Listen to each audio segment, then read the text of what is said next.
Much for joining us. Thank you for asking me to speak about these things. Yeah.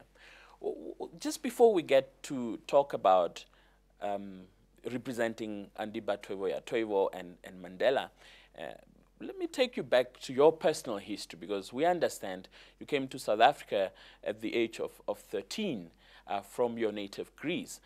Talk to me about that upbringing and why in a country such as South Africa you thought it best to fight the system instead of being co-opted into the system. Yes, I was born to a democratic family. My father was the elected mayor of the village in 1934 when I was 6 or 7 years old. He served for 2.5 years, brought water to the village, road on which motor cars could travel. And there was a coup in Greece. A dictator took over, and my father was defrocked, no longer the mayor. He was threatened. You either resign or this village will get nothing from the provincial government. This had an effect on me. I was the mayor's son. I was in primary school.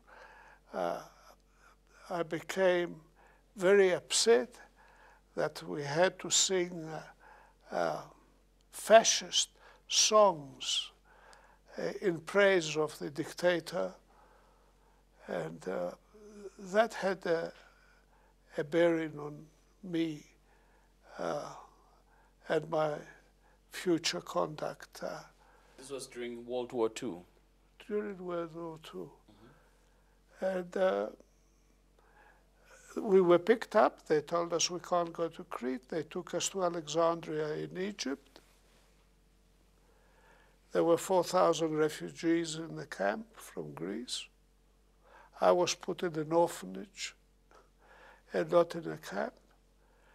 Rommel, the German commander, was 50 miles outside Cairo, and the Middle East Command decided that people with children as refugees would be shipped out of Egypt to South Africa. And this is how we came.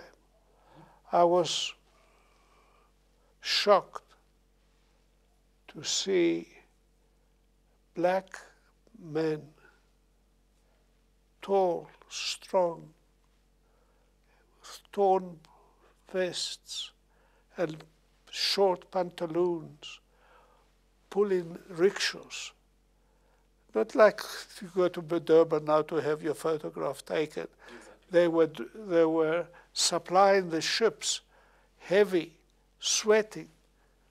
And I was on the bridge of the ship, and I saw this, and I said, you know, we've come to the wrong country if this is how people are treated here.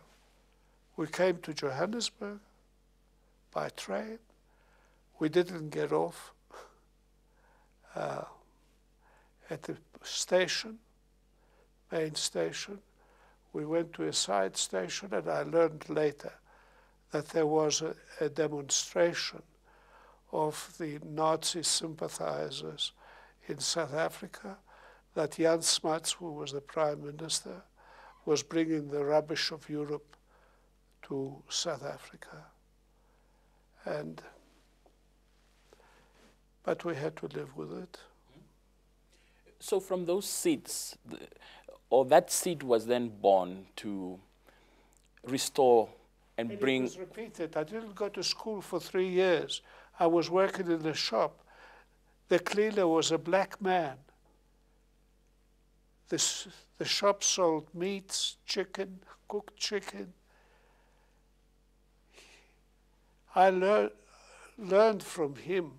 We didn't speak English at all. He went like this with his thumb, and he said, labile. And I asked somebody, what does labile mean? And he said, it means, I'm hungry.